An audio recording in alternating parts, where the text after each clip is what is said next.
And we say good morning to you. We are broadcasting live on the road today. We are here again at Chick-fil-A in Johnson City, normally here on Wednesday. We'll be next Wednesday. We're here today because there they are from Harold McCormick Elementary. Well, there they go. The Heartsooks in and gone. So there you go. They're here. We're at Chick-fil-A in Johnson City on People Street. Show number 2485. We're 15 away from 2500, and we got a celebration in the plans, and we're pretty excited about that, to say the least. And so we got something going. We'll tell you more about that probably next week at some point. Happy birthday today to Chipper Jones, Atlanta Braves. Great Chipper Jones, birthday boy. He's 54 today. Michael O'Keefe. I think he played Tarzan at one point in one of the movies. Michael O'Keefe, I know he did. He is 71 today. Babs is having a birthday. Barbara Streisand, 84 today. And actress Shirley MacLaine having a birthday, 92 today. And those are the birthdays here on this Friday, April the 24th, 2026. Lots going on. Andrew Smith joins us coming up here in a little while. We're going to break down the NFL draft, the NBA playoffs, the National Hockey League, Blue Gold game tomorrow, East Tennessee State football, the Bucks. The Blue Gold game tomorrow for East Tennessee State. Wrap up spring football practice. We'll talk about that. Got lots to talk about. Baseball, Evan Carter. Inside the park home run last night. We tried to get the video, and I don't think she ever got it to me, but we are going to have that at some point. It's worth it. This guy took off and head first sliding home and an inside the park home run for Evan Carter. Incredible. So the guy just keeps on keeping on. Not real flamboyant as a leader. Doesn't have to be. His actions are doing it for him. This guy's becoming a leader on his team. You could see that with the dugout celebration when he got over there high-fiving and hugging, and why would you not? Kid just went inside the park home run. Heartsooks. I need you right here, please. Yeah, you're in trouble. I need to see my office, please. Come right here. Tell everybody who you are, please. I'm Sadie Hartsook. Sadie Hartsook from Harold McCormick Elementary. One of my top readers or winners, right? Every time.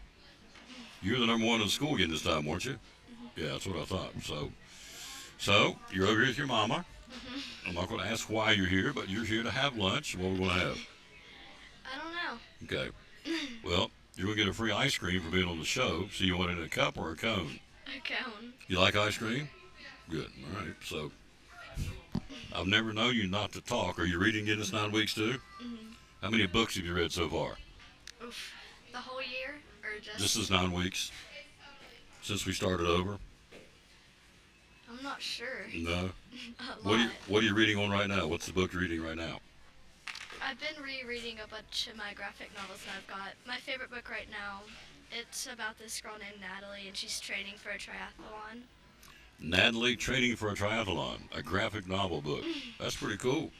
All right. So you didn't know you will do this, did you? No. No. And your mother didn't either. Your mother's over there, but she's about to be on here too. So we want her to come around and say hello real quick. So, all right, go get you something, and we'll get you a cup of ice cream, all right?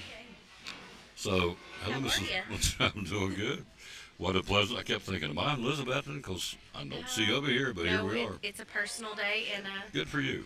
we finished TCAPS day, so Yes. we're going to go watch Aiden play baseball here in a couple hours. Awesome.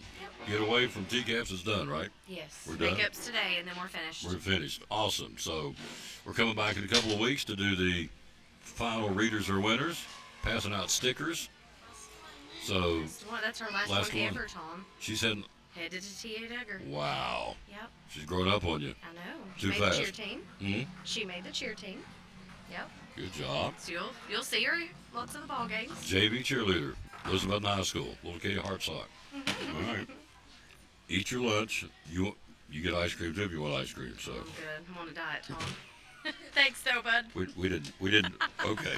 It's hard. You just never know. You so never know, right? there is no filter. No, so it's okay. You that's know all right. me. Oh, I know you. So anyway, good job. All right, love you, When buddy. you love you too. When you kids get done, you get an ice cream. Okay. All right. There you go. You never know. That's why I do the show where I do them, how I do them, when I do them. You never know who's going to show up. And here they are, the Heartsicks over here in JC taking a personal day after finishing up TCAPs in Elizabethton City Schools. So there you go. Again, Shirley McLean having a birthday, 92. Barbara Streisand, 84. Michael O'Keefe, who played Tarzan, 71. And Baseball Hall of Famer Chipper Jones having a birthday, 54 candles on his birthday cake. We'll take a quick break. We'll jump in and start. Andrew Dew to join us here in a few minutes. We'll jump in and take a look at, busy day yesterday, high school baseball and softball. See who's playing where today, too. So we're here again with show number, Aspen, come right here. Stand right here, please. Tell everybody hello. Hi. That's a little Aspen. I mean, how long y'all work? How long have you worked here? 7 years. 7 years. So, Counting.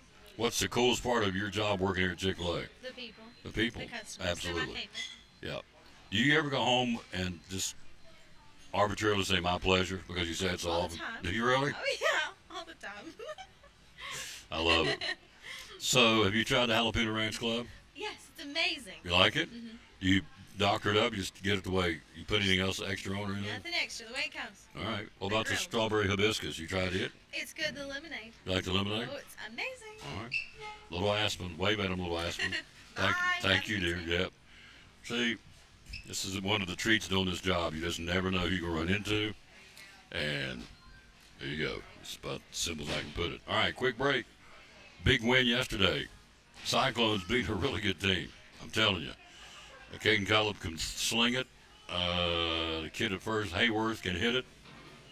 Have a good baseball team. And we beat a good team yesterday. Cyclones beat Dobbins Bennett 3-1. They're 21-5. We're 13-14. As Coach Korn said at the postgame show, tournament starts next week for everybody, and everybody's goose eggs when you start next week. So, anyway, we are excited. It'll be next Thursday. It'll be our first round game. It'll be at Thomas Stadium here in Johnson City at East Tennessee State. Beyond that, when we play, who we play to be determined, because a couple of the other teams aren't finished up yet in the regular season. So there you go.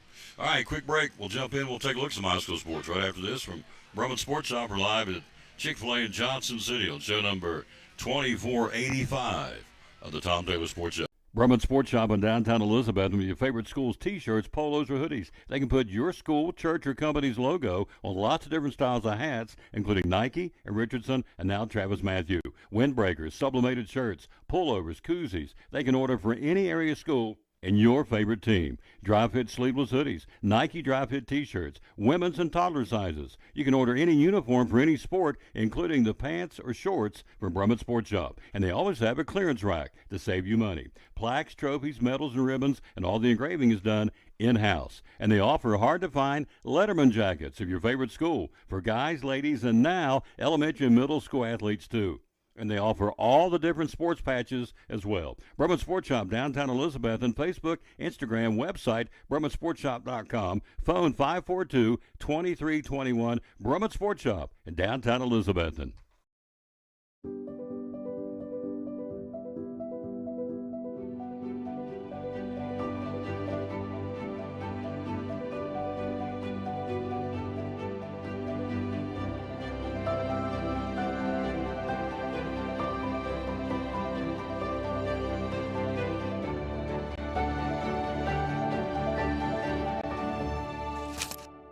We're proud to help our region move forward and help reopen every business we can.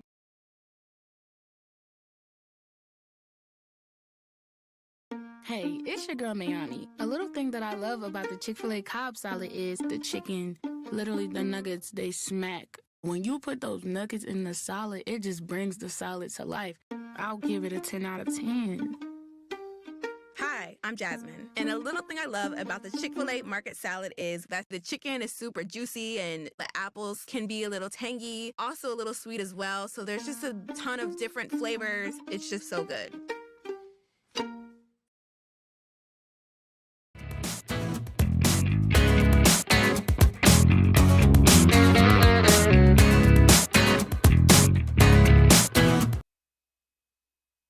And back with the Tom Taylor Sports Show. Thanks for being with us. We are live here again at Chick-fil-A. Hello to Mr. Clark. Thank you.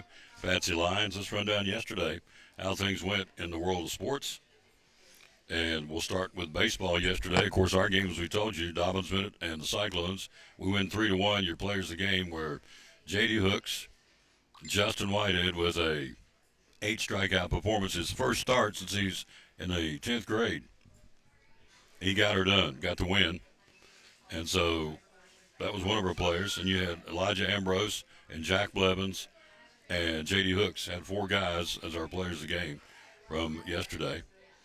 3-1 final over DB. Cherokee beat North Green 8-1. Washburn a 7-run better than Claiborne. Greenville blanks Volunteer 9-0. Greenville 29-7. They can play. Jeff County, Morristown West beat Morristown East 9-6. Daniel Boone shuts out South Green 22-0 and a run rule. East run rules Unaka 12-1. Tennessee High run rules Y Central 25-0. Wow, some lopsided scores. West Green beat Gatlinburg Pittman 11-1. Let's see, Chucky Doak and Cock County, no score there. Well, here's a good one. Farragut at 24-7 beat Pigeon Forge, who was 23-4. 10-2 the final there. Wow. What is that? 50 wins on the field between those two? Farragut won 10-2. They're loaded again. In fact, I was talking to some of the DB people yesterday. I said, who's down there? Bye, kids. Who's down the road that you've got to contend with? And they said, Farragut. Okay. There you go. And they're always loaded. All right, so that's what's going on there. Let's go down and catch softball. And we'll run down the schedule for today. We're here at Chick-fil-A in Johnson City on show number 2485, or 15 away. All right, softball from yesterday. Not a lot of scores getting into us. In fact, no scores getting into us. So, Cock County beat Northview Academy 11-1. That's the only one we got. So, can't report them. We don't get them. So there you go. All right, but who's playing today? Let's run down the schedule for this Friday, April the 24th in baseball.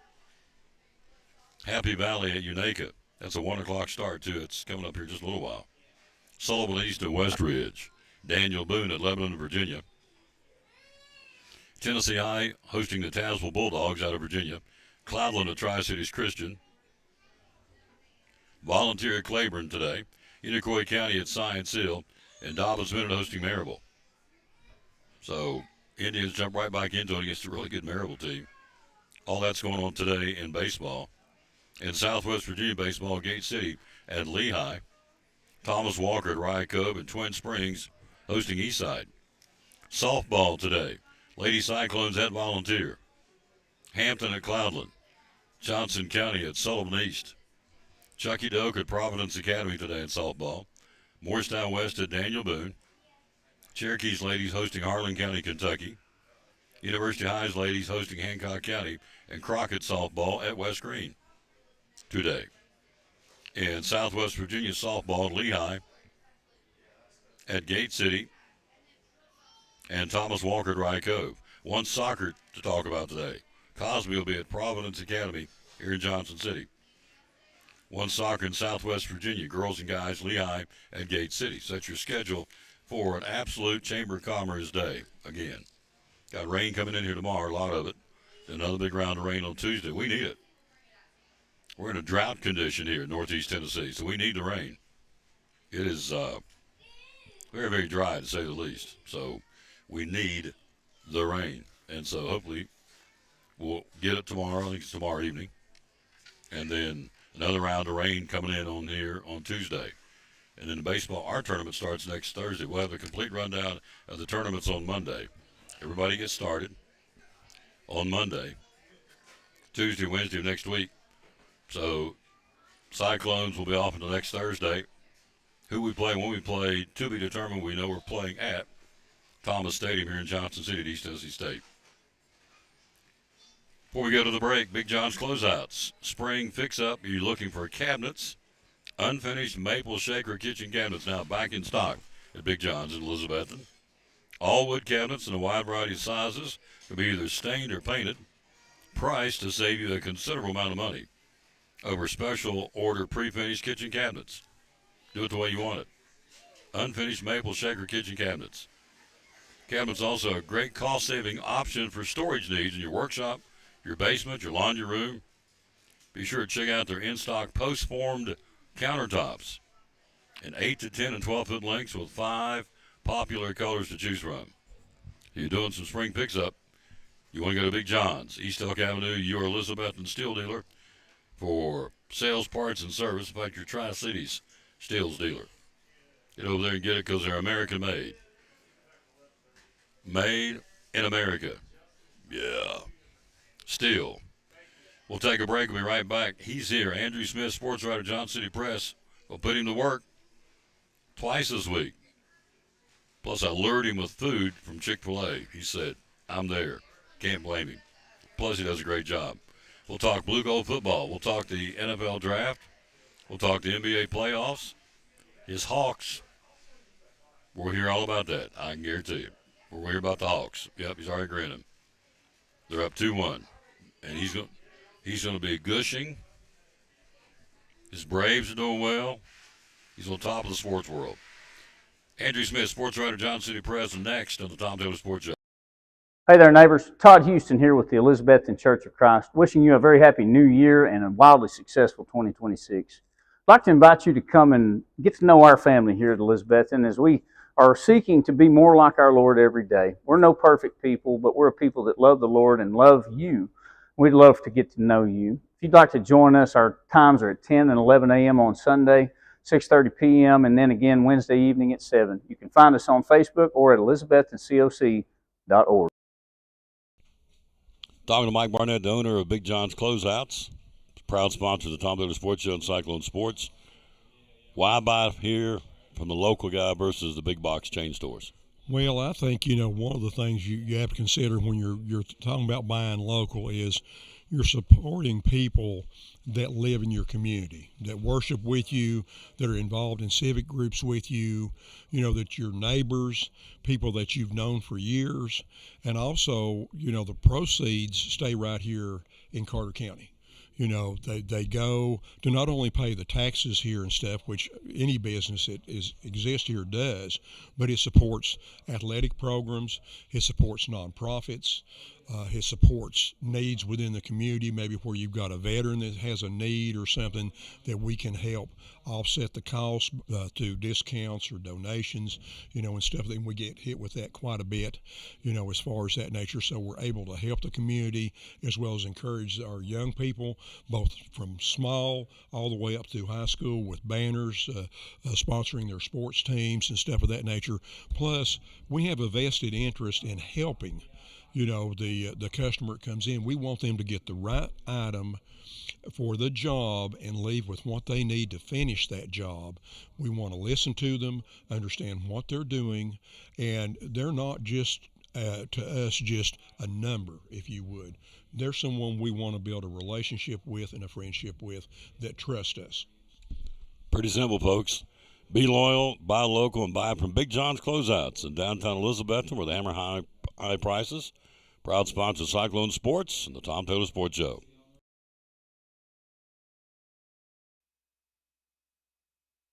Back on the Tom Taylor Sports Show, we're live here again at Chick-fil-A in Johnson City. He's here running the midnight shift.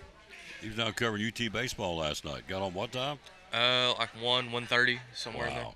Thank you for getting up, coming to be on the show. No Appreciate problem. that. No problem at all. Yep. So you're there, Tennessee, Alabama baseball. How did it go? It was, as you'd expect, the fact I got home at 1:30, a long game. 12-8 final. Bama ended up taking a win.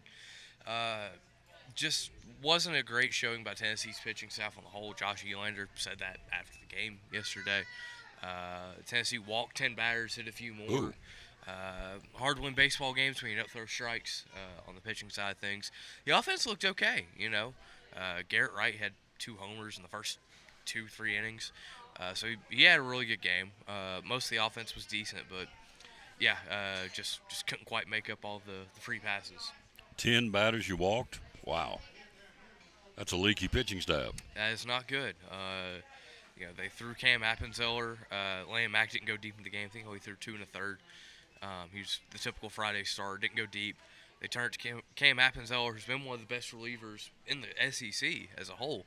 But it was just an off night for him. He couldn't find it. And, Yeah, it was just a rough one for the entire staff there last night. Was the crowd a little antsy last night for It Tennessee? was. Yeah. It was very much displeased There you by, go. There you by go. the way things unfolded last night. Okay. So the Vol Nation, we're not happy campers. Nope, not at the moment. And Alabama folks were just rubbing it in, rubbing that salt in. Yep. That's what you do. That's the rivalry right there. You better believe it's how it rolls. So if the tables were turned, Tennessee would be rubbing the same way. So let's don't act like we're choir boys, because that ain't how it is. And you know that, and I know that. So anyway, Tennessee, what, 2 more today, 2 more tomorrow? Yeah, How's it go? two a day. They were originally going to go Thursday, Friday, Saturday, but with the likelihood of a bunch of rain coming down on Saturday, they said, you know what, we'll play 2 on Friday. So they're going to play 2 a day, 2:30, 6:30. It feels like every SEC weekend is all the more important for UT. They're kind of, coming into the weekend, they were projected in the NCAA tournament, but a bubble team for sure. Historically, about 14 conference wins is about where you want to be if you're an SEC team on the bubble. Currently, they got 8, so they've got Some work to do. They got some work to do. They've got this weekend and 3 more to try and get 6 league wins. So, that's kind of where you're at right now. Let's take a look at NBA first. We'll get into the NFL draft. We're talking to our buddy, Andrew Smith, sports writer, Johnson City Press, Kingsport Times News. We're here today in Johnson City Chick-fil-A. All right, Devin Booker comes out and calls him out by name. Now, he's already said the officiating was terrible. Okay, you're allowed to say that, I guess. Maybe you're not. But when you call out names, Andrew Smith was a terrible official. Tom Taylor was awful the other night. In this case, it's James Williams. Booker gets nailed $35,000. Man, that is some people, I know this is going to sound absurd, that's some people's total salary for the year, depending on where you work. $35,000 for one statement for criticizing the officials. I get it. I'm all for it. Why? I know he said it's terrible officiating. It's bad for the sport, bad for the integrity of the sport, and NBA's got some integrity problems. People are going to start viewing this as WWE if they're not held responsible. Your take on what he said, then we'll come back and is the officiating, is it WWE? What's your take on NBA right now? Devin Booker had, this is America. He has every right to say that. However, his employer also has every right to have consequences for that. Well put.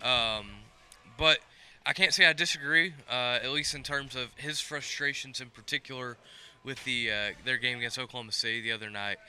It was rough. There was a play in particular where Devin Booker was in the post. He goes up for a mid-range jump shot, and he gets called for an offensive foul because they called it an unnatural shooting motion.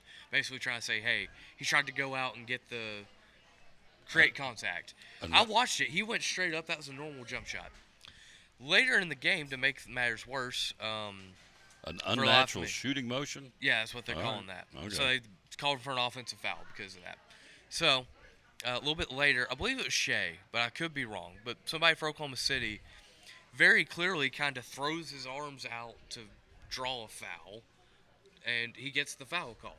But that was very much, if you want to call something an unnatural shooting motion, what I believe it was Shea did was much more egregious than than Devin Booker, pardon me.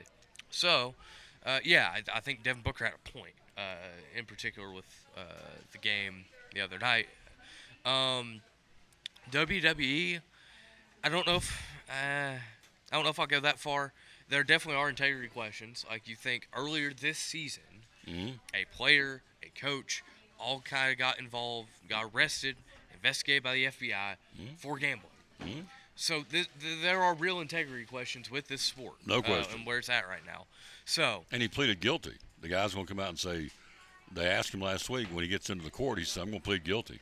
Yeah. So he did it. So, yes, to your point, there are very much some questions there. But, the league had every right to fine him because it's their company. If they feel the right to say, hey, you went over the line with your comments, they have the right to do that. But I don't, I think Devin Booker was right. I get it, terrible officiating. I get that. I'm right there with you. But when you call a guy out by name, okay, to me, you've crossed the line. So you can say the 3 officials were terrible, or that short guy, I mean, I guess you could say without saying it, but to call him out by name, I'm thinking, okay, you've really, to me, crossed the line, and he's $35,000 lighter, and he's billed for, which I find amazing. Again, the kind of money these guys are making is unbelievable. So really and truly, 35 grand would be somebody's salary for the year.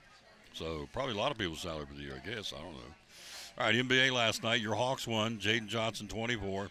They beat the Knicks 109-108. They're up 2-1. Won it in Atlanta. What was your take of the Hawks win last night? Gritty, very gritty win. Gritty? Okay. You know, they were up, I think, 16 at one point, ended up allowing the Knicks to come back. New York took a lead late, but they found a way. C.J. McCollum has been awesome this series. Hit what ultimately became the game winner. Won on defense. You know, the last possession, the Knicks weren't able to get a shot. They forced Jalen Brunson to throw the ball away, and Jonathan Kuminga runs it down, ends the game. That's what you have to do. You have to be the more gritty, more disciplined team in the playoffs. You know, be able to find a way to do it on the defensive end, and they did. Game 4, you know, if they're able to continue to protect home court and take Game 4 tomorrow, my goodness, the meltdown in New York over the weekend. It'd be entertaining for me. I'll say that much. You'll like it. I'll find it entertaining. You'll enjoy it. Yeah, you're certainly in a good spot after last night's win. We're going to take a look at the NFL draft coming up in a few minutes. We're live here at Chick-fil-A in Johnson City on People Street. Normally here on Wednesday. We'll be here next Wednesday back in the saddle again. Cleveland and Toronto. Scotty Barnes, 33 for the Raptors. James Harden, a losing calls, 18 for the Cavs. Toronto wins it by 22. They're up 2-1. I'm sorry, Cleveland's up 2-1. So James Harden comes over for the Cavaliers. Is he doing what they want him to do? How about that? Last night you'd want a little bit more out of him, for sure. But overall, I think he served his role to this point. They still have the lead in the series, right? I think that, you know, you kind of wanted another backcourt piece to go alongside Donovan Mitchell. He's provided that. So overall, I think he's been fine. But obviously, given the reputation of James Harden around the league, come this time of year, you know, you hope you can shake a little bit of that narrative, and you know, we'll see how that series and ultimately a potential Cleveland run ends up shaking out. But there you go, 2-1. Cleveland leads that one. Last night, my guys get beat. The Nuggets lose in Minnesota. They got beat pretty decisively, as a matter of fact, 113-96. Jokic had 27 losing calls. You're down 2-1 against the Timberwolves. Nuggets in trouble? A little bit. I mean, it's I expected that series to go 6 or 7 games, so to see it kind of go back and forth, a little tug of war kind of series to start it, I'm not surprised. Now, last night I did not expect Minnesota to win by as much as they did, even though they did have home court. But yeah, you know, I expect Denver to be able to come back and, you know, have a better effort come game 4. Tonight we got 3 to showcase. Boston and Philadelphia in the city of brotherly love, tied at 1 apiece. Celtics 76ers. Preview that one. What do you think? Yeah, it's always an interesting dynamic when you have a series tied, shifting to the underdog's home court for the first time. You know, the energy in Philly is going to be very high. I'll be interested to see how Boston's role players handle it. I think Jaylen Brown, I think Jason Tatum, I think they'll probably be fine. But how do some of the other guys handle it? You know, your Peyton Pritchards, those type of guys. Derek White. You know, how are these guys going to handle what was bound to be a very difficult environment in the sea of what will not be so brotherly love? Wouldn't think so. In Texas tonight, the Lakers and the Rockets. Lakers up 2-0. Question mark for Durant. He may or may not be there tonight. It's going to be a big question mark for the Rockets. Preview that one. What do you think? This is do or die for Houston. No one in the history of the NBA has ever came back down from 3-0. Okay. So you have to get this one after Houston. That would mean Kevin Durant. But more than that, it means we need Amen Thompson. We need Alperen Şengün. We need our other guys to play better than they did in Los Angeles. Mm-hmm. And they just haven't done that to this point. That's why they're looking at an 0-2 hole. You know, you look at the Lakers. I think if you're just hoping to take one of these next two and head back to LA up 3-1. You know, if you can go for the sweep, you go for the sweep. But realistically, I think Houston's too good of a team for you to sweep them. But if you're able to split these two in Houston and go back home up 3-1 with a chance to end it Crypto.com Arena, still breaks my brain to say that and not Staples Center. But yeah, I think if you're able to go, split these next two, you're in a really good position for your LeBron and company. Last one before the break, San Antonio and Portland tied at 1. Wemby, I don't think is going to play tonight. They're going to be in the Pacific Northwest against the Portland Trailblazers, and the San Antonio Spurs tied at 1. What do you think? Without Wemby, can they win? With Wemby, can they win? Without Wemby, I think they can win, but obviously having Victor Wembanyama helps so much. I'm going to be intrigued to see what the San Antonio defense looks like tonight. Obviously, Wemby, the unanimous defensive player of the year, you're not going to have him. How does that shift your game plan if you're the San Antonio coaching staff? How are you playing the pick and roll game? How are you rotating, when they're trying to swing it around? What's your plan for the paint? Because when you have someone like Victor Wembanyama, you ain't really got to think too much about how you protect the paint. You're like, Wemby, just stand there, and that's going to be good enough. I think all of those things, just how do you set up your defense if you're San Antonio against what can be a very solid offense for Portland? We're here live at Chick-fil-A in Johnson City. Normally here on Wednesday. We'll be next week. We'll be right back after this. I got to get down and find us a commercial. We'll come right back. We'll take a look at the NFL draft at the top of the scoreboard. The Raiders and Fernando Mendoza. We'll see what his take is and what his Titans, or who his Titans picked. Some of these other guys in the first round, second round tonight in Pittsburgh, and then rounds 4 through 7. I'm sorry, 2 and 3 tonight. Then rounds 4 through 7 will be tomorrow. Fingers crossed for Parker Hughes to get drafted in some way, shape, or form from the Middle Tennessee State Blue Raiders to the NFL. I'm pulling for him. We communicate. He knows I'm behind him. Go Parker Hughes. We'll take a look at the round 1 NFL draft next on the Tom Taylor Sports. Hey, it's your girl Mayani. A little thing that I love about the Chick-fil-A Cobb salad is the chicken. Literally, the nuggets, they smack. When you put those nuggets in the salad, it just brings the salad to life. I'll give it a 10 out of 10. Hi, I'm Jasmine. And a little thing I love about the Chick-fil-A market salad is that the chicken is super juicy and the apples can be a little tangy, also a little sweet as well. So there's just a ton of different flavors. It's just so good. On our buddy Misty Counts, owner of Duck Crossing here in downtown Elizabeth, and springs and summer's right around the corner. Why come shopping at Duck Crossing in downtown Elizabeth? Because we've got everything you could ever dream of. We have 3 floors with over 50 different vendors. We have a great selection.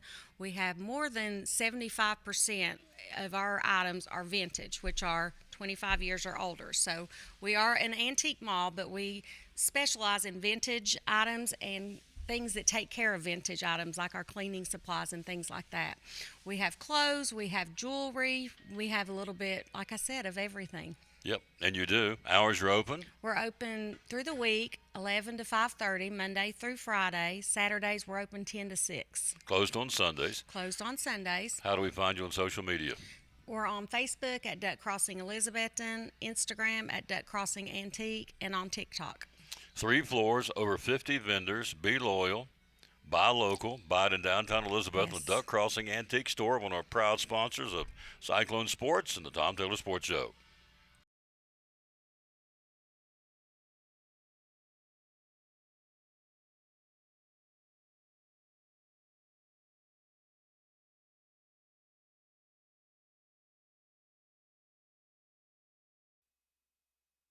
Back on the Tom Taylor Sports Show, now I can see. It was kind of glaring come through the window. It's a beautiful day in the neighborhood.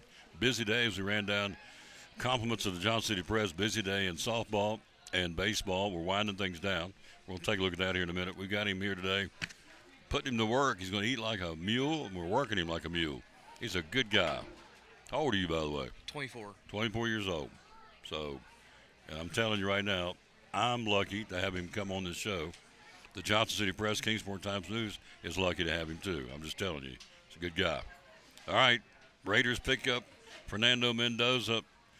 The folks, the pundits here said they graded each one of these drafts. They got a rock solid A.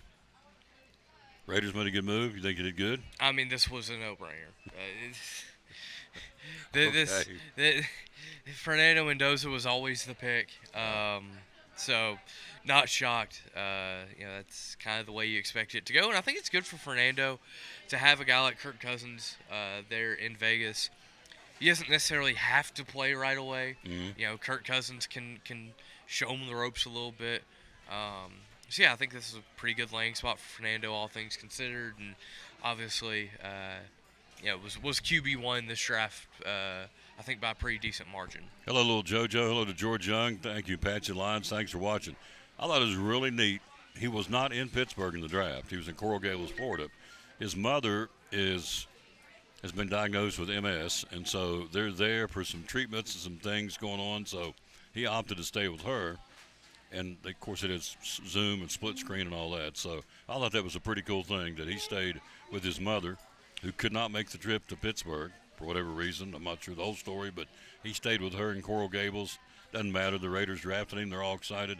I'm excited. And so away we go. The Jets in that second draft pick took David Bailey, the edge rusher out of Texas Tech.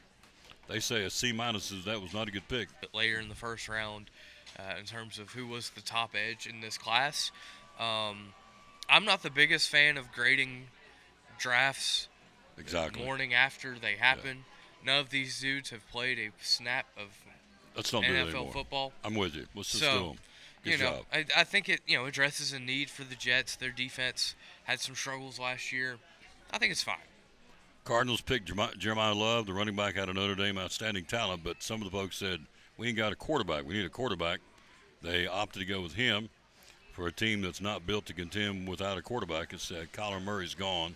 So the Cardinals took Jeremiah Love. You okay with that? I think he's a good player. I don't think my problem is not with him. I would have went tackle. I would have went offensive line. I would have tried to continue to build for your quarterback of the future. You'll probably get next year. But I think their thought was, well, we are kind of building structure for our quarterback of the future. We're just doing it by giving him a weapon when he gets here in Jeremiah Love. I get that a little bit, but I don't know who's going to block for Jeremiah Love is my biggest question right now. The Cardinals' offensive line had their struggles last year. I would have went tackle, but, I'm not the Cardinals GM. Your team, the Tennessee Titans, is what you got on? Yep, that's what I thought. They took Carnell Tate, the wideout from Ohio State. Cam Ward's all about this, the quarterback. So, man, this is the guy we needed. Is this who you needed? The first pick you get as a wide receiver? The pick kind of shocked me. I'm not going to lie. None of the projections I saw had Tate going except maybe one, and it was by Chris Johnson, the former Titans running back. No one else I saw had Carnell Tate going at 4. Now, I think Tate is fine. I think that he'll be a solid wide receiver. He'll be a guy that can slot in and be alongside Calvin Ridley and Wan'Dale Robinson and Chimere Dike. I think he'll slide in fine. I personally would have went Arvell Reese myself. This defense, being able to give Big Jeff a bunch of help up front, I think would have been good. But I don't think Tate was a bad pick. It was a shocking pick to me a little bit, but I don't think it was a bad pick. Arvell Reese went to the New York Giants, the next pick, the edge rusher from Ohio State. Won't go down through all of them because most folks will know what your team's already picked or who they picked. Sonny Styles went to Washington. Jordan Tyson, wideout, went to the Saints. Let's see. You Cowboys took Caleb Downs, a safety out of Ohio State. Good pick, not a good pick. He's one of the most talented players in this draft. He can be versatile on the defensive side of the ball. I do like this pick for Dallas. The Dolphins took Caden Proctor, the big old offensive tackle out of Alabama. They said that's the biggest 350-pound guy. It's a great move for them. They need some beef up front. He's going to provide it. Rams took Ty Simpson, quarterback out of Alabama. Even Sean Payton, I read his comments. He was a little perplexed as to why they took QB with the guy you got there for the Rams, Matthew Stafford. So what do you think on that one? Good move or not a good move? I get the logic for the move. You think about it. Matt Stafford probably only has he doesn't have that much time left. So the thought is, okay, we can go ahead and take his heir apparent now and not force him to play. Let him sit behind Stafford for a little bit. But I think you could have done that later. Obviously, Simpson I don't think would have been there, but you could have had guys that wouldn't have been that big of a drop, in my opinion at least, from Simpson. You could use that to address a more pressing need with the team right now, given that you're in a win-now situation. But, I do get the logic, and I think Ty Simpson is solid, and I think him being able to not have to play right away is going to be massive for him. We talked about the Steelers all week, at least I did, about Aaron Rodgers. He still didn't let him know what he's doing. So they go out and get the big offensive tackle from Arizona State rather than draft a quarterback. Of course, the guy they were kind of looking at, Simpson, was already taken. So you still have Carson Beck out there. He didn't get drafted by anybody. So Steelers took an offensive tackle from Arizona State. You okay with that? Makes sense. Kind of when in doubt, just shore up the trenches. And, I think that's a fine move. Now, they were originally going to select Mekhi Lemon. Went 20th overall. Philadelphia went up to get him. The Steelers first called Lemon and said, hey, we're taking you at 21. While he's talking with the Steelers, his agent comes over and says, hey, the Eagles are on the phone. They trading up for you at 20. You're going to Philly. You're not going to Pittsburgh. So, a wild swing of emotions for Mekhi Lemon, I'm sure. But, yeah, that was kind of the original plan, what it sounds like at least, for Pittsburgh was to go get Lemon. They ended up going offensive line instead. I think it's fine. The Titans drafted again in the first round. They picked up edge rusher out of Auburn, Keltrick Falk. You like that one? I'm cool with it. It definitely addresses a need. I talked about wanting to get Arvell Reese at 4. You're still able to address the position in need. The thing is, that's always interesting to me about, a team like the Titans or whoever trading back into the first, is that you're trading primarily to get a fifth-year option on whoever you're going up to get. Mm-hmm. Yes, you like the player, and that's why you're coming up to get him, but you're getting him for that potential fifth-year option. Only first-rounders get that. Everybody else is on 4-year deals or whatever. So, that also makes you kind of think, okay, we can kind of take our time developing him in particular a little bit more as a late first-rounder, kind of keep him situationally, see how he develops, and still feel like we're getting our money's worth because if we like what we see, we can still pick up that fifth year and keep him on that rookie CL contract. Switching gears, of course, rounds 2 and 3, as we said, will be tonight. And the Titans get a couple of picks in both, and so don't have any in 2, I don't think. That's looking. No, traded the second-round pick to get back into the first. Yeah, but they've got some third-round picks. So we'll see how things go. We'll talk about that Monday on the show. We'll be at Chick-fil-A in Elizabeth. And so closer to home in football, the blue-gold game. East Tennessee State tomorrow may be played in the rain, but can't do anything about that. It is what it is. But what's your take on the blue-gold game tomorrow? Yeah, it should be a lot of fun from what I've heard from my colleague Jeff Birchfield. The defense has really had a good spring for Will Healy and the Bucks. So I would kind of expect a similar story tomorrow. But yeah, it should be a lot of fun. Folks able to go out and kind of get an early look on this year's Bucks team, and they should be very competitive in this year's SoCon. So at this point, I think the defense is ahead of the offense. It may not look that way come tomorrow. That's why we go out and we have these scrimmages and play the games. Yep. Well, it was a real testament this week on 2 fronts for the Bucks. Number one, Brooks Savage stays. He's obviously an up-and-coming coach. He signed a contract extension. Look, he got a $100,000 raise to coach ETSU men's basketball. Kind of hard to walk away from that in a town of metropolis of this size. This is not big-time basketball. It's mid-major basketball. He stays. I think it's a great testament. Got a kid coming in from Wake Forest. Then you got Will Healy, who is telling us a lot of these guys that could have, based on their talents, entered the transfer portal, didn't. They want to stay at East Tennessee State and play here, and some of them said, I'm not even interested in going to the portal. And they could have.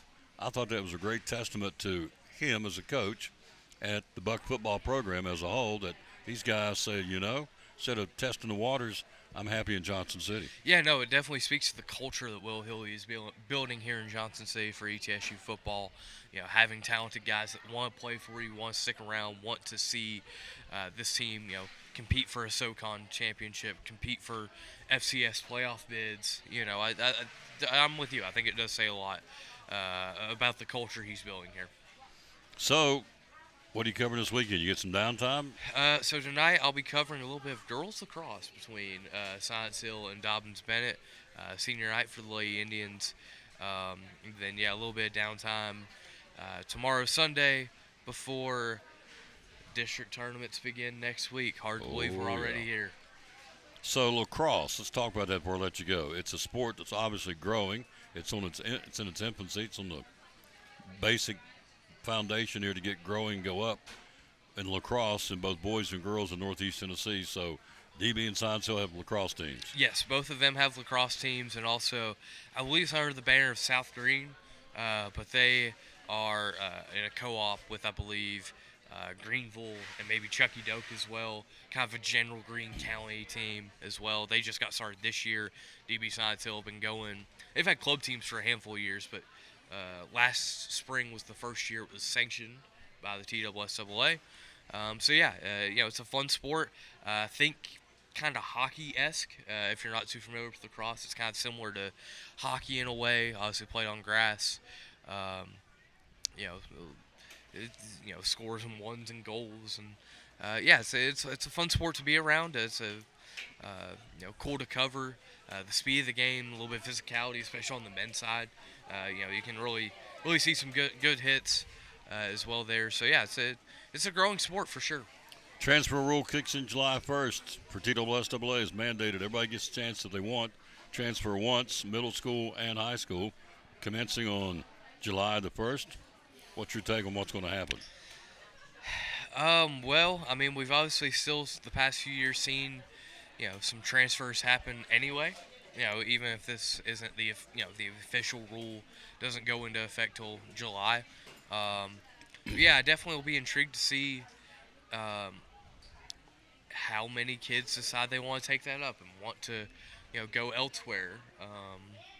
Not necessarily having to cite academics or a move or anything like that. So, yeah, it should be interesting. It makes life a little bit difficult on us, admittedly, because absolutely. Actually, I was talking about with Dave Angie a few days ago. You get here, talking the end of the season, you ask Coach. Well, Coach, hey, a little bit disappointing end, but hey, young team, bringing a lot back. With this rule now coming in place, You don't know what's coming you back. don't know who's coming back. Exactly right. So You have no clue. it feels kind of like how I, having to ask Josh Heupel at the end of the football season. Thinking that similar way. Now, I hope it doesn't get to the level that the college game is at, but who knows?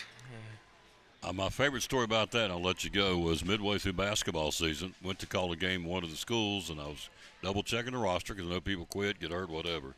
And they said, well, this one's not here anymore. I said, well, where'd they go? He said, they transferred to another school. And they're playing there now. I said, they left on a Friday, enrolled at the school locally on a Monday, and started playing basketball the next day. And I said, really? He said, oh, yeah.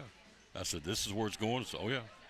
So now they're going to try and put the brakes on it because you can go from July 1st to, I think, first day at the school, at your school. I think that's the rule. That you have that believe window. so. And once school starts, you're locked in wherever you are. So, but you can move one time as a middle school student, one time transfer as a high school student, beginning July 1st. So it will be very interesting because the guys you're counting on. Well, I got Andrew Smith as linebacker. No, you don't, Coach. We don't. No, he's transferring. He's going to XYZ. Oh, and that's going to happen. I mean, it's inevitable. So, I guess what you have July 1st, what you have when school starts, can be. Obviously be different. This is girls and guys, not just guy sports, ladies sports as well. So we'll see. I don't think the TSSAA did us any favors. I think it puts a lot of pressure on the coaches, a lot of pressure on the athletic directors. Parents to a point, but they're going to do what they think's best for their kid. So anyway, we'll see. Thank you for coming by, sir. You hungry? Yes, sir. Great job as always. When we have our celebration, I want you there, and I'll let you know and get the details ironed out. But we got a 2,500 show celebration coming up in the month of May. We're going to finally hit. We're at 24. I don't know what I am. Let's see what I am real quick. I am at 24. We got 15 shows left. So till we crack it, once we do, I want you there so I can thank you for what you do. He does a phenomenal job. Called him last night. He's in the middle of covering the UT game in Knoxville. So, yeah, I'll come be on the show. Didn't have to do that. He got home at 1 o'clock in the morning. You didn't have to do that. He's a pro. Get you some lunch. Thank you, sir. Appreciate it as always, my friend. Oh, yes. I look forward to him being here. Quick break. We'll take a look at Major League Baseball next on the Tom Taylor Sports. After a long, hard day at work, all you want to do is relax at home, right? But how can you possibly relax when your home's not comfortable? If you want to feel more comfortable at home, give Advanced Heat Pump Systems a call today. With over 30 years of experience and the most innovative solutions, you can rest assured that Advanced Heat Pump Systems will make your home more comfortable.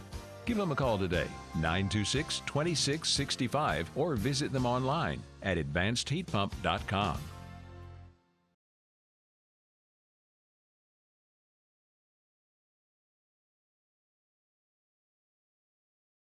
This is Pastor Fallow, Pleasant Beach Baptist Church in Elizabethton, and we'd love to have you come be with us. You and your family be with us on Sunday. I'm standing here in the lobby at our visitors table, our welcome table, and there's packets made up with tells you a little more about the church and get acquainted card, and then also a mug and some things in there for you to take with you to remind you to pray for us. And we've got a place for you and your family. We want you to come. Our goal is for you to know the Lord Jesus Christ as your Savior. But beyond that, to find your purpose and contentment in life of knowing Him, walking with Him, and serving Him each day. And so we want you and your family to come be with us Sunday morning, Sunday night, or Wednesday night. We're looking forward to seeing you soon. You can find a little more information about us online at pleasantbeachbaptist.com.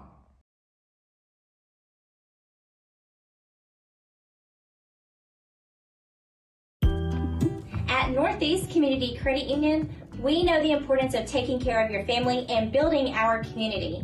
Are you remodeling your home, trading cars for your next road trip, or maybe you're considering an in-ground pool or a boat for the lake? Our loans are easy, fast, and convenient with the lowest payments around. Act now before rates go up. Apply online at bmycu.org, call us, or come see us in Elizabethton, Johnson City, or Rome Mountain. We have the loan you need.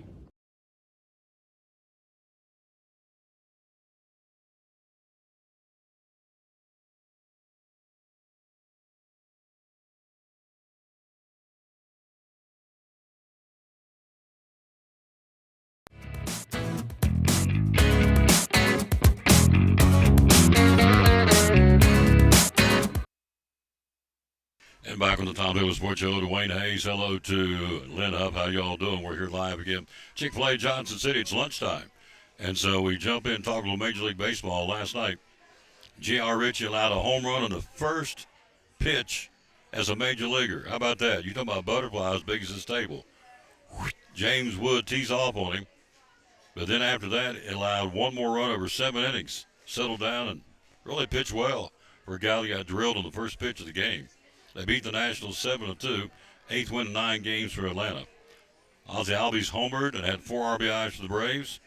So, again, Ritchie, a 22-year-old right-hander, selected 35th in the 2022 draft. How about that? J.R. Ritchie averaged 94 miles an hour with 24 fastballs. He was bringing it.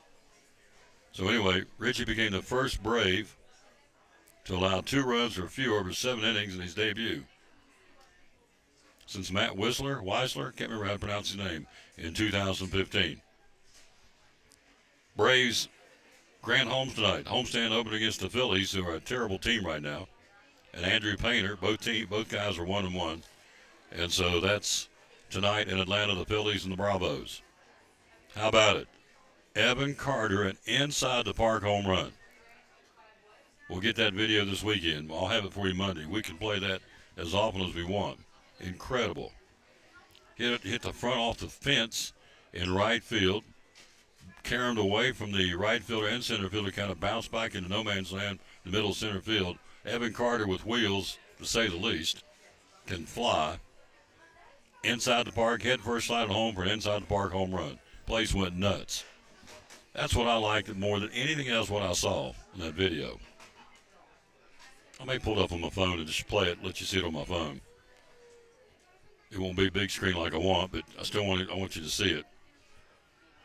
When he got into the dugout, the guys went nuts. They mobbed him. I'm thinking, this guy's a leader. He's a young kid, young man, early 20s, Evan Carter. Went over the fence, robbed him of a home run the other night against the Pirates. Last night, an inside the park home run against them. Hitting doubles, stealing bases. Best defensive outfielder on the team. Great kid. Jacob deGrom struck out 10. His 62nd career 10 strikeout game. DeGrom now 2-0. Rangers win it again 6-1. They will be home against the Athletics tonight. That's a big one. Nathan Eovaldi will go for the Rangers, and Luis Severino will start tonight for the Athletics. They're tied for first. It's really interesting in Major League Baseball. You got 4 divisions that are dead even. 2 teams tied at the top. Hello, William Welch. How you doing, sir? We got 2 of them. Hello, Lynn Huff. Didn't know where she was for weeks. Now she's popping up on a regular basis like a gopher. Saw her yesterday. Phil's Dream Pit. Great lady, works for the Red Cross, doing a wonderful job, making a difference. The arms and feet of Jesus, being ambassadors, folks, still impacted by Helene. It's really incredible. I talked to her about it yesterday off air. And families are still displaced, still not at home. Still, even they are at home, they don't have 100% things back. Some things still got to get fixed, heat pumps and sheetrock and whatever, so on and so forth. So, I mean, it's going on 2 years now, a year and a half for sure. And we just think, all right, it's fixed. Well, it's not fixed. The Red Cross still in here working, along with some other organizations. So, hello, Lynn. Good job. Appreciate what you guys are doing. Hello, Junior. There's my buddy. Love Junior Campbell. Hey, say a prayer for Junior, by the way. Junior's, he's got something going on with his eyes, and you've got to have his eyes. That way he can find things to send to me. He's got to have good eyes. So please say a prayer for Junior. I'm not sure what it is. Doesn't matter. The Lord knows. So please say one for my buddy, Junior Campbell. One of the group. You're talking about a servant. There's 2 guys at Pleasant Beach Baptist Church. Well, there's a lot of them, but 2 that jump out at me that are seniors that are servants, and one of them was Junior Campbell. The other one we lost a couple of weeks ago, Harvey Cantor. God, it was incredible. Harvey lived somewhere down Telford, I don't know. But anyway, he'd come to church and stay there all day. And so he wouldn't have to drive back and forth and stay somewhere in Elizabeth and come back that night for church. And sometimes he'd run the sweeper, vacuum cleaner. So he gave me a jacket. I know, this is off the, I'm running a rabbit trail, but he gave me a jacket, one of his suit coats. Harvey Cantor. I may wear it Sunday. I mean, he said, you're a big old boy, and I'm losing a lot of weight because I'm sick. You can have this jacket. It's a corduroy suit jacket. Wouldn't give you $1 million for it. So back when he wasn't feeling so hot, of course, his grandsons were the Wallen boys. Could play for Elizabeth, and they were studs. So I said, well, won't you come sit in the press box with us one night? So he did. He came, sat with us at the Science Hill game, first game of the season last year. And he sat in the press box, and so in behind us in a chair with me and Eddie Pless calling the game.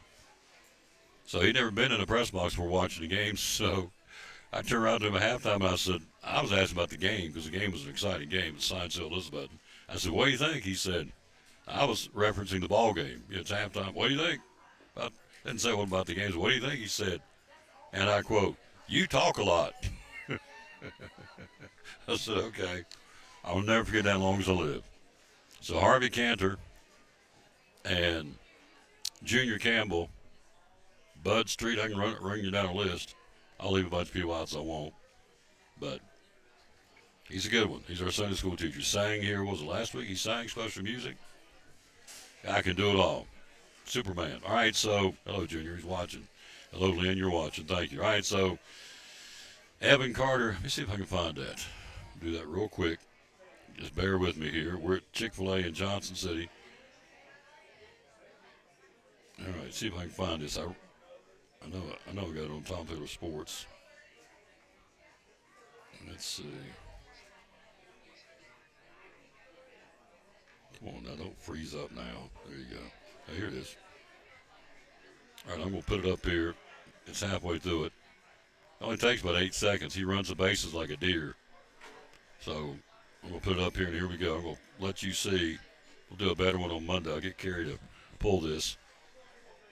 So, all right, here we go.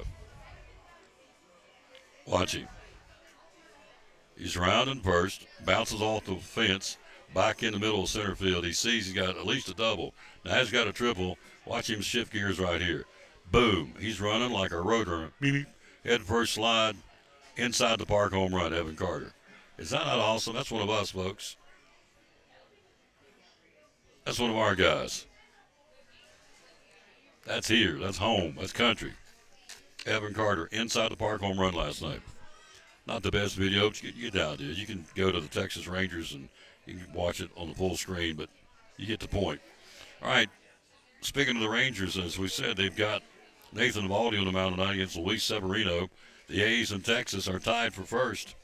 Again, 4 divisions right now are with 2 teams tied for first place. ALOS is one of those. Texas and the Athletics are both 13 and 12. Angels right behind them, a game and a half back. In the American League Central, Cleveland and Detroit are even Steven at 14 and 12. Minnesota game and a half back. In the National League, the Reds and the Cubs are tied at 16 and 9. They're both tied for the lead. The Cardinals are a game and a half back. Then in the West, the Dodgers and the Padres are tied at 17 and 8. Padres have won 8 out of 10. The Dodgers have won 6 out of 10. They're neck and neck. The other divisions aren't. In the American League East, New York now with a 2.5 game lead over Tampa Bay. Yankees won 6 in a row, 8 out of 10. The Red Sox, they swept in Fenway. You know they're going to get jacked up, and they are jacked up in Beantown. They've lost 3 in a row, and 7 out of 10 they got swept by the Yankees. It ain't good in Boston right now. In the other division, of course, the Braves with a 5.5 game lead over Miami. The Braves have won 2 in a row, 8 out of 10. The Phillies come to town tonight. How bad are they? They've lost 9 in a row. They're 9.5 games out right now, and they are 8 and 17 are the Phillies, which is very uncharacteristic, and that won't fly in Philadelphia, I can tell you. So, there you go. All right, let's run down baseball. And we're going to talk about Parker Hughes here for a minute. Tried to track him down, couldn't get a hold of him. I was supposed to see if he'd be on the show today. You and I'll talk. He's one of the guys I send a Bible verse to every day. And he always responds with a heart. So, we're feeding him the word. He's a great kid. What a warrior. All right, our regional teams, we told you, Atlanta's got the Phillies. Andrew Painter for the Phillies. Grant Holmes for the Braves tonight at 7:15. The Reds open up a series tonight in Cincinnati against Detroit.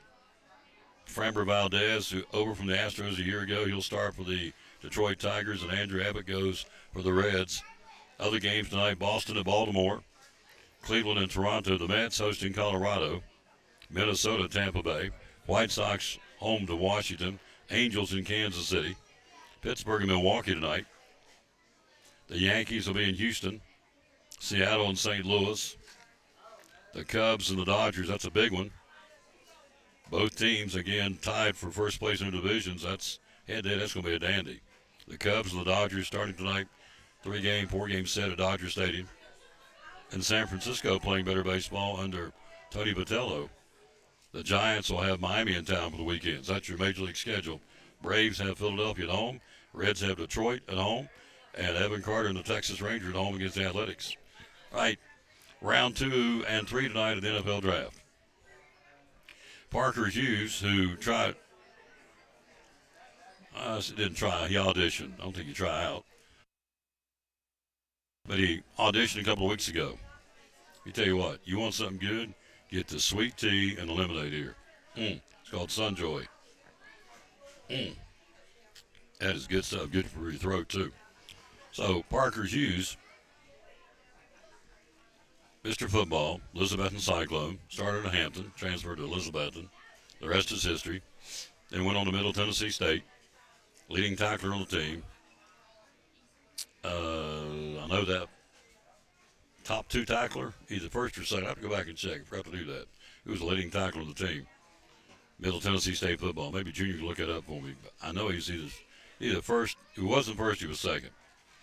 So he's trying to, quote-unquote, walk on and get drafted. So he worked out for the NFL scouts in the combine.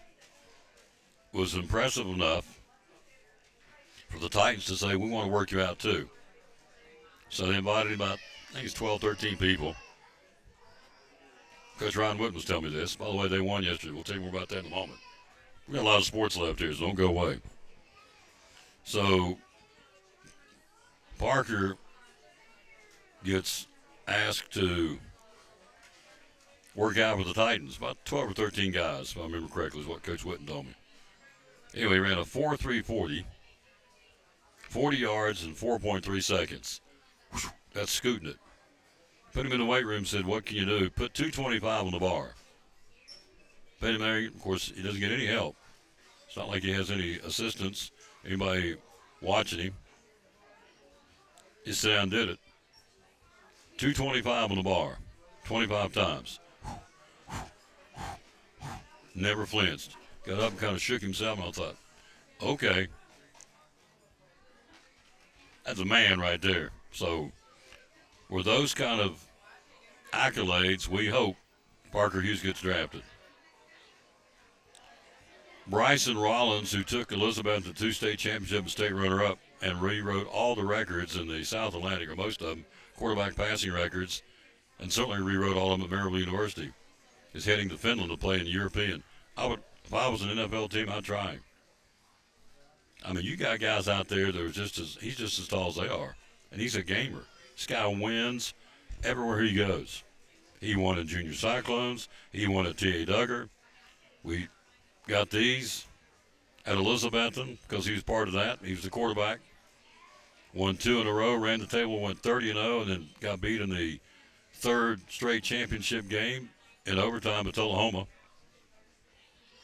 Then he went to Maryville. Bryson Rollins is a gamer, in my opinion. If I was an NFL team, I'd give him a shot. No question. What do you got to lose? You got guys out there that aren't much taller than him. Kyler Murray, not a very big guy. Trying to think some of the other quarterbacks. Bo Nix, okay. But none of these guys are big, tall, lanky guys like you need in the NFL. I'd give him a shot, but who am I? I'm sitting Chick-fil-A in Johnson City on the Tom Bella Sports Show.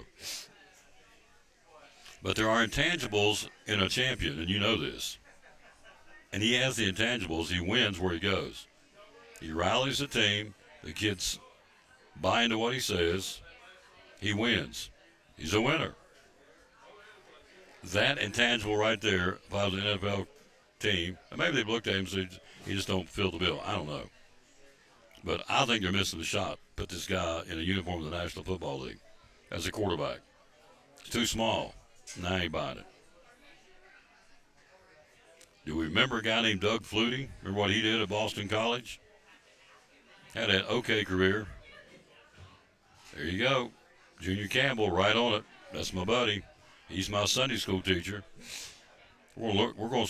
You need to come here to these Sunday school classes. We're going to start in the book of Luke. And we're going through a timeline right now, which is good, but I'm really excited about Luke. That's good stuff. That's some meat on the bone in that one, the first chapter in the book of Luke. Anyway, Junior says, at first, Middle Tennessee State football player to have 100 tackles in a single season. There you go. Junior's been doing his research. Thank you, sir, so much.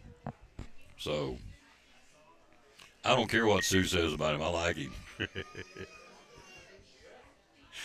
Oh, Susie Cusey, she's a dandy. Anyway, Parker Hughes getting it done. First Middle Tennessee State player to have 100 tackles in a single season.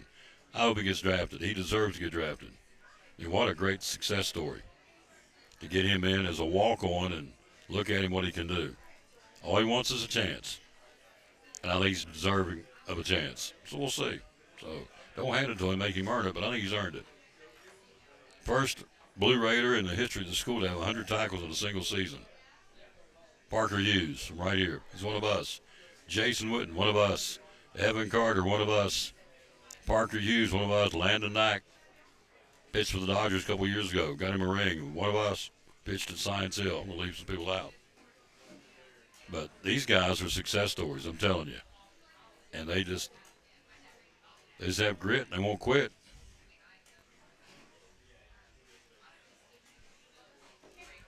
Speaking of grit and no quit, don't hurt me, just love on me. You big old brute. Sometimes love hurts. Yeah, you got that right. I go to the chiropractor, get myself fixed. Big TR done. He's a nice one. Now, you talking about a boy could play basketball, could jump out of the gym. We went down and played. I was doing Science Hill. Did a Science Hill 1 year, George Spitz's first year. did their play-by-play. Went down and played Doug Roth and Knox Carnes. Yeah, in the regional. Doug Roth went on to play at Tennessee, 6'11". This one you just saw on the screen went up and not only blocked the shot of Doug Roth 2 or 3 times in the middle, pinned one of his shots on the backboard. Whole place went nuts. Played it at Carnes. Even the Carnes people went, woo. You just hear the crowd go, woo. TR jumped up and blocked Doug Roth's shots 2 or 3 times at 6'11", and pinned one of his shots on the backboard. So, yeah, that was a long time ago, but, yeah. TR Dunn, who works here, you saw him give me a hug. It's him. He's a great guy. Plus, he sings the national anthem. We've got him in the rotation. Anyway, he could play basketball. All right, we'll take a break. Greg Sankey, the Big Ten, the SEC, still not getting along with this playoff format. It's back on the table again. You've got some athletic directors stepping down. The governor in Kentucky called out the Kentucky Wildcat Athletic Department, and they listened.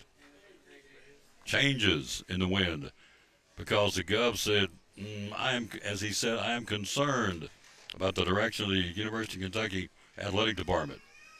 That's a pretty strong statement. Now, some would say, why don't you just run the state instead of our athletic business at UK?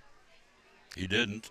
So, Junior took it one step further. 69 as a senior, 53 as a junior. There you go. 69 tackles on a very average football team last year. Middle Tennessee State didn't have a real good record, but this guy, why would you not give him a shot? I'm just telling you, NFL guys, you're out there listening. Found out the other day, there's some people watching that are tied into the National Football League, which I didn't know, down in Atlanta. So why would you not give him a chance? 69 as a senior, 53 tackles as a junior. He deserves a shot. Hope he gets drafted. Parker Hughes. We'll take a look at these other stories coming up next. We're on the road to Chick-fil-A in Johnson City. Show number 2485. We're on our way to 2,500 shows. 15 away, having a big celebration. Junior will be there, too. He's my stringer. We'll be right back after this. Therapy Services, great sponsor of Cyclone Sports and the Tom Taylor Sports Show. Why Physical Therapy Services? A lot of folks out there that do what you do. Why PTS? Nobody does it the way that we do it. There are other people out there that say that they are, and I want to air quote, sports PTs. There's no one out there that is truly a sports physical therapy clinic. We've been in business since 1980, and we continue to be in business after people have been bought and sold, folded. The reason why we continue to stay in business is twofold. Number one, we're a little crazy, which is fun. But number two, and the most important thing, is we always take care of the patient first.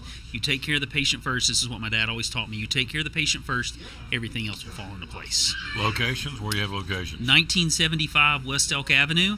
That's where my clinic is, where I work primarily. And then we have a pediatric location as well at the Medical Care Building at 1500 West Elk Avenue. Physical Therapy Services. Last question real quick. What's the phone number? 423-543-0073. Physical Therapy Services, proud sponsor of Cyclone Sports and the Tom Taylor Sports Show. We're back. We're ready to go. Andrew Lewis, Northeast Community Credit Union. Readers are winners. Year number 2. We're jacked up to do it again this year. We're so excited. Yep, we are excited. And so it's a chance for these kids at Eastside Elementary, Westside Elementary, and Harold McCormick Elementary win some cool prizes for reading. What's going on? The first 9 weeks, we're going to be giving out those cool water bottles. Second 9 weeks, T-shirts. T-shirts with a new design. Absolutely. New color, all that fun stuff. The third 9 weeks, we're going to have a sweet new sticker. We'll get more into that later. Yeah. It's awesome. Yeah. Whole point is readers are winners. Year number 2 at the 3 elementary schools and Elizabethton City Schools. Thanks to Northeast Community Credit Union. They're paying for all this through their corporate sponsor, and we love them for doing that. The bottom line is leaders are readers, readers are winners. Year number 2, getting ready to get started up soon, like right now, right away, for all these youngsters, again, at Harold McCormick, Westside and Eastside Elementary. Big thanks to Northeast Community Credit Union for partnering with us to do readers are winners in Elizabethton City Schools.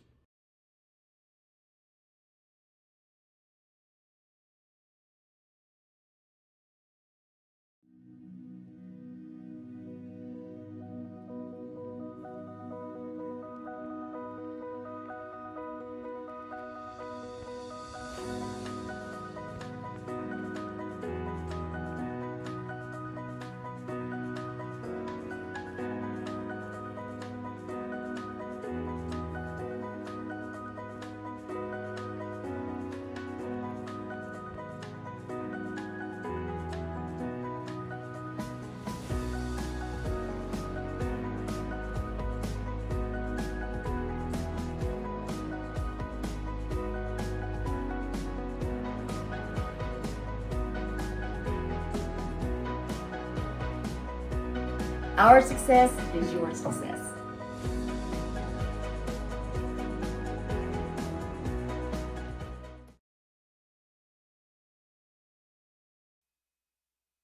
And back on the Tom Miller Sports Show, we're live here at Chick-fil-A, so it's even better. Junior, you see on the screen.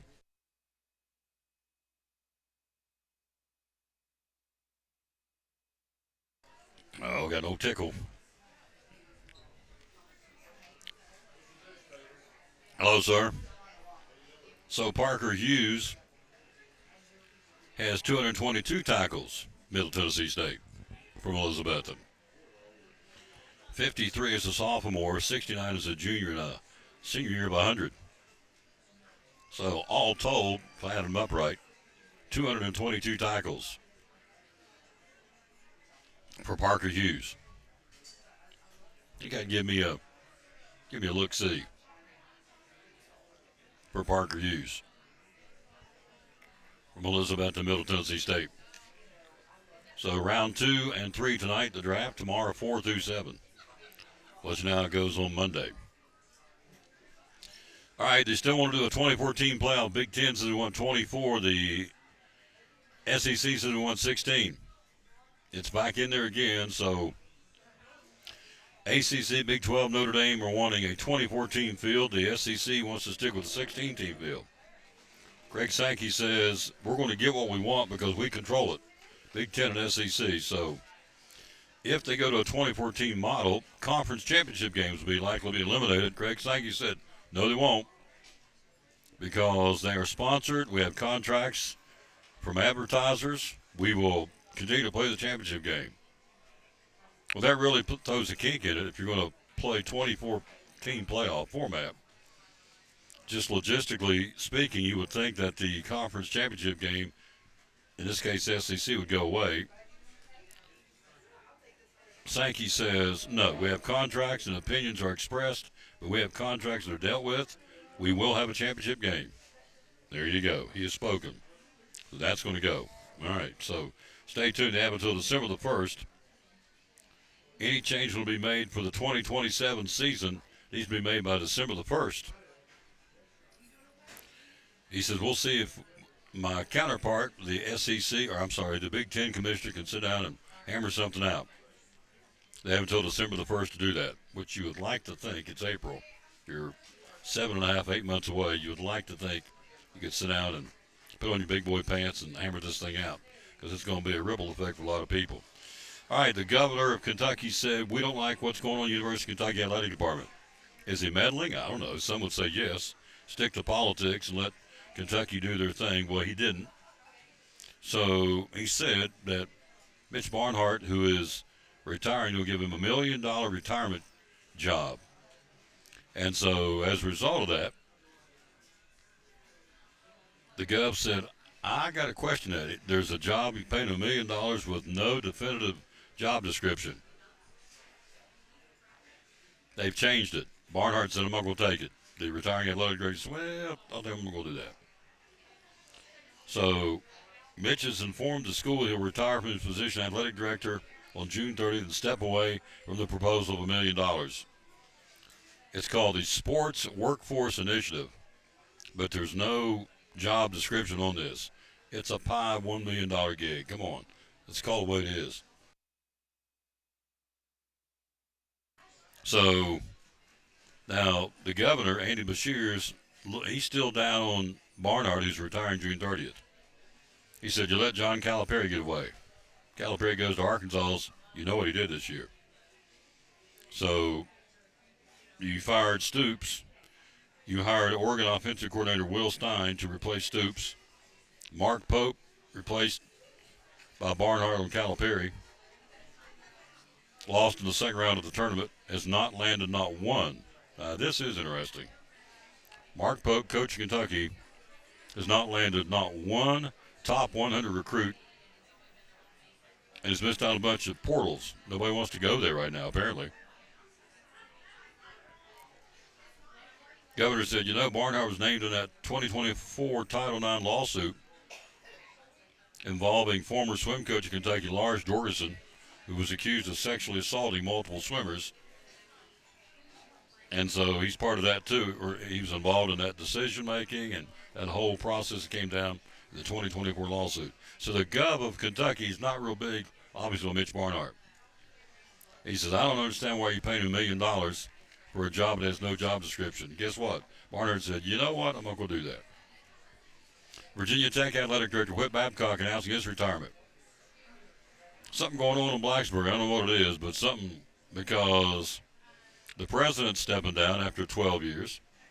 Tim Sands leaving the presidency of Virginia Tech. Longtime administrator John Ballein, I hope I'm saying it right, Ballein, B-A-L-L-E-I-N, has been with the athletic department since 1987, retiring in June too. There's some disgruntled folks in Blacksburg because the Hokies announced a massive investment in athletics to the tune of $229 million over 4 years. Basically for James Franklin, the football team. The Hokies have struggled in the sport for the last 15 years, 1 10-win season since 2012, and 0 ACC championships. So they pledged $229 million. Is it coincidental? The athletic director is quitting. The president's stepping down. You know the old adage, where there's smoke, there's fire. I don't know. I'm not up there in Blacksburg, but James Franklin says the upcoming leadership decisions regarding both the next university president and athletic director will be critical to sustaining the momentum and progress of the football program. I want to tell James Franklin, as nicely as I can tell him, it's more than the football team at Virginia Tech. I know it's big bucks. I know it's the money cow, it's the bell cow on most college campuses, on most high school campuses. But for him to say the new the new athletic director will be critical in sustaining the momentum and progress of the football program at Virginia Tech. Outside of football, Virginia Tech has won 30 ACC titles in 12 years. Babcock's been the AD. They've had a pretty good success, except in football. Stay tuned. So, Whit Babcock, the athletic director at Virginia Tech, gone. Had a chance to meet him when we did the Battle of Bristol a couple of years back. Great guy, very personable. He's leaving. The president stepping down after 12 years. I don't know what all this means. I know there's some folks, when they appropriated $229 million for the athletic program, primarily Hokie football, a lot of folks bristled at that. So, you know, are we selling out this to be a football factory? I remember reading that. Some of the academia folks said that. That's legit. Legitimate question, I guess. Tom Taylor Sports Show on the road, Chick-fil-A here in Johnson City on an absolute beautiful day in the neighborhood. Goodness gracious. Now, let's switch to Milligan University, the flag football team. Ryan Whitten, they win both games yesterday. They beat Campbellsville again, 20-12 in the first game. Siena Heights, I think they're out of Illinois, beat them 26-0 in the second game. Following pool play, teams advanced to bracket play where they are today at Milligan University. They are playing in Indianapolis, or actually Columbus, Indiana. So the quarterback got hurt. So Ryan Whitten put Ashton Wheatley back there as the quarterback, because the quarterback blew out an ear, twisting an ankle, he told me. I can't remember what she did, but she was hurt. So all she did for the two games, went 30 out of 53 for 321 yards and 6 touchdowns. The backup quarterback for the Milligan flag football team. They play today. They'll be in the top seed of Pool A. They'll wait to win at Pool B between Lindsey Wilson and Cumberland in Siena Heights. All that started this morning, 9 o'clock, so we'll see when the smoke clears how they do. But they're in the catbird seat. They're the top seed of Pool A. The Milligan University undefeated. They're now 22-0. 7th-ranked flag football team in NAIA in the country. And right down the road here, little old Milligan University, the Milligan Buffs. Number 7 in flag football in America in NAIA. So Milligan plays today in Columbus, Indiana. So good luck to Coach Whitten and the Milligan flag football team. The baseball team, number 21 ranked in the country. They beat number 4 Johnson out of Knoxville at Anglin Field at Milligan. beat them 5-0. They're 4th ranked in the country, and the Buffs shut them down. Canyon Garens, the pitchers, by the way, struck out 10, mowed them down. Number 4 ranked team in the country. And so now is a big chance for the Buffs. They play at 1 o'clock, starting here in about 20 minutes. Milligan baseball trying to clinch their first ACC regular season championship in 25 years. Goes back to 2001. Is that not cool? That's really cool. So with one win, they'll achieve the feat and enter the AAC tournament as number 1 seed. First pitch on Friday is set for 1 o'clock today. Go Buffs. Flag football in Indiana and the baseball team trying to win their first regular season championship in 25 years in Milligan. Little old Buffs, orange and black. 1,200 kids, they get it done. We had Dr. Wares on a couple of weeks ago on the show. Last day of school is coming up in a couple of weeks. They start work on the total renovation. It was a $30 million project to renovate one of the dorms. Keep adding dorms, keep growing at Milligan University.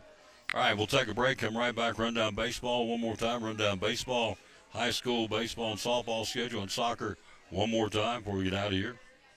All that right after this from the Cowboy Store and more, Double C Western Supply, where they got the sale going on. All the gold dots, or anything in the store's got a gold dot on it, it's 40% off. Anything's got a red dot on it in the store at the Cowboy Store and more is 60% off. The Double C Western Supply. We're here at Chick-fil-A in Johnson City. The Jalapeno Ranch Club is the bomb right now. Peach milkshake's coming. Right now, the strawberry hibiscus, and 4 different ways to get it, is the drink of the springtime and warm weather like today. It's a good one to enjoy. So it's this right here. Tea and lemonade known as a Sunjoy, a dandy, at Chick-fil-A here in Johnson City. Double C Western Supply in Elizabeth and your Cowboy Store and so much more. We have shoes and boots for guys and gals. We have kids' boots and shoes for the little people, too. Ball caps, Marriott Wrangler, a large selection of Huey. We have purses, billfolds, handbags. We carry a full line of Montana Silversmith jewelry. We have both Lane Frost and Huey cologne and perfumes. We even have several styles of rugs to choose from and a large kids section full of boots and shoes and jeans and dresses and even stuffed animals. And jeans, and more jeans, both work and casual for guys and gals. Ariat and Wrangler in all sizes and styles. T-shirts for men, women, and kids. For cold weather, we have fleece tops and sweaters. And racks full of men's shirts, including the George Strait line from Wrangler. Short sleeve and long sleeve shirts for men and women. Vests and jackets for the cold days and nights for the guys and the ladies. We have a full line of tack and cowboy hats for cowboys and cowgirls, along with belts and a great selection of saddles. So you see, it is a Cowboy Store and more. Double C Western Supply, Railroad Street, Elizabethton. Find us on Facebook and at doublecwesternsupply.com. Why Cannon's Fine Home Furnishings in downtown Elizabethton? When everything goes corporate and everybody, you walk in and you're customer number 1,799, here you're Tom, and we know who Tom is, we know who you are, and we do it the old-fashioned way, so we're big enough now that we can take care of everybody and we can, get the good deals, we get the volume discounts and all that kind of stuff, and we're one of the last family-owned furniture stores in East Tennessee. But we're small enough that we know who you are and we can take care of you. Absolutely. Social media, how do we find you? We're on Facebook. We're on Instagram, at cannonshomestore.com on the internet. And just look up Cannon's Fine Home Furnishings on Facebook. Hours are open? Monday through Friday, 10 to 6, and Saturday, 9 to 5. And the magic phone number to call? 423-543-6937. Be loyal. Buy local. Biden Elizabeth from Cannon's Fine Home Furnishings, proud sponsor of Cyclone Sports and the Tom Taylor Sports Show. Back on the Tom Taylor Sports Show, let me tell you what's going on at Cannon's right now. It's unbelievable. Really is cool. Talked about this when we were there the other day on the show. They pay your sales tax plus $100 off every $1,000 you spend and free delivery. How about that, folks? You spend $1,000, you save $100, no tax. You spend $2,000, you save $200, no tax. Kind of get the idea. If you spend $4,000, you save $400, no tax. Family owned for over 50 years. The more you spend, the more you save. We pay your sales tax. $100 off every $1,000 you spend right now for Mother's Day at Cannon's Fine Home Furnishings in downtown Elizabethton. And free delivery on anything over $1,500. That's awesome. So, furniture, mattresses, kitchen sets, dining room sets, bedroom sets, recliners. They got over 50 recliners to go and sit and touch and smell and feel. And some are leather, some are fabric, some are electric, some are manual. 50 in the recliner room. Lift chairs. They got about 8 or 10 lift chairs you can go and sit and touch and feel. And same with the mattresses. They got a whole room full of mattresses. And lay down on the bed, test it, see how it feels, the firmness. So it's not something you order out of a magazine or look on a video. It's an actual touch and feel inside the store at Cannon's Fine Home Furnishings in downtown Elizabethton. All right, National Hockey League tonight. Who's on the ice in the Stanley Cup playoffs? Let's run that down for you real quick. We've not done that. Let's see who's skating tonight on this Friday, April the 24th, celebrating the birthday of Chipper Jones. Having a birthday, 54 today. Told you, Boston, Philadelphia, the Lakers of Houston, San Antonio, in Portland tonight in the NBA. Let's see. NHL, who skates tonight? Well, did I go past it? Guess I did. Let's see here. Round 2 of the NBA draft tonight. Yep, I did go right past it. Tampa Bay skates at Montreal. They're tied at 1. Vegas and Utah, they're tied at 1. Edmonton and Anaheim to skate against the Ducks, and they're all three are tied at 1 apiece in the National Hockey League Stanley Cup playoffs tonight. So I got some good hockey. All three series are tied at 1. We told you the baseball schedule. The Reds are at home against Detroit tonight. The Braves are at home against Philadelphia tonight. The Rangers are home against the Athletics tonight. Other games, Boston to Baltimore, Cleveland to Toronto, Colorado against the Mets in New York, Tampa Bay hosting Minnesota. The White Sox home in Chicago against Washington, Angels at Kansas City. Pirates in Milwaukee, the Yankees in Houston, Seattle at St. Louis. Best matchup of the weekend, the Cubs and the Dodgers both tied for first in their respective divisions. Cubs and Dodgers will get after it at Dodger Stadium tonight. And Miami will take on Tony Vitello's San Francisco Giants in San Fran tonight. All right, high school baseball. Final week of the regular season. Hard to believe. Here's who's playing where in no particular order. Happy Valley Baseball Unaka, they start that at 1 o'clock coming up here in just a minute or two. Sullivan East to Westridge. Lebanon, Virginia hosting Daniel Boone. Tennessee I hosting the Tazewell Bulldogs. Cloudland will travel Tri-Cities Christian. Volunteer baseball at Claiborne. Unicoi County at Science Hill, and Dobbins Bennett hosting Maryville. Elizabeth and Cyclones are off until next Thursday when the tournament starts. Softball today. Hampton softball at Cloudland. Sullivan East softball hosting Johnson County. Chuckett Oak softball at Providence Academy. Daniel Boone softball hosting Morristown West. Elizabethton, the Lady Cyclones in Churchill to battle volunteer at a 5:30 first pitch. Harlan County, Kentucky will be at Cherokee in softball tonight. And Crockett at West Green tonight in softball. Southwest Virginia baseball today, 3 games on tap. Gate City will be at Lehigh. Rye Cove, the War Eagles hosting Thomas Walker. Twin Springs home in Nicholsville against Eastside. Southwest Virginia softball today. Lehigh at Gate City and Thomas Walker at Rye Cove. Soccer is Cosby at Providence Academy. That's all we got in soccer today. Now, Andrew Smith was here earlier in the show. He's covering lacrosse tonight. And the lacrosse is tonight, Science Hill at Dobbins Bennett at 6 in lacrosse. So there you go. That's going to do it. Big thanks to Andrew stopping by. Did a great job. Round 2 of the NFL draft tonight, 2 and 3 as a matter of fact. Let's give the verse today. We always dedicate our show to the man hung on the cross.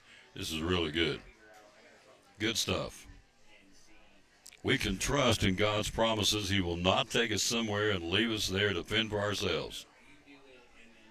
We are not alone, not today, not tomorrow, not in the days to come. He is right here with us. He extends his invitation to us to let his peace take root in our lives. Amen.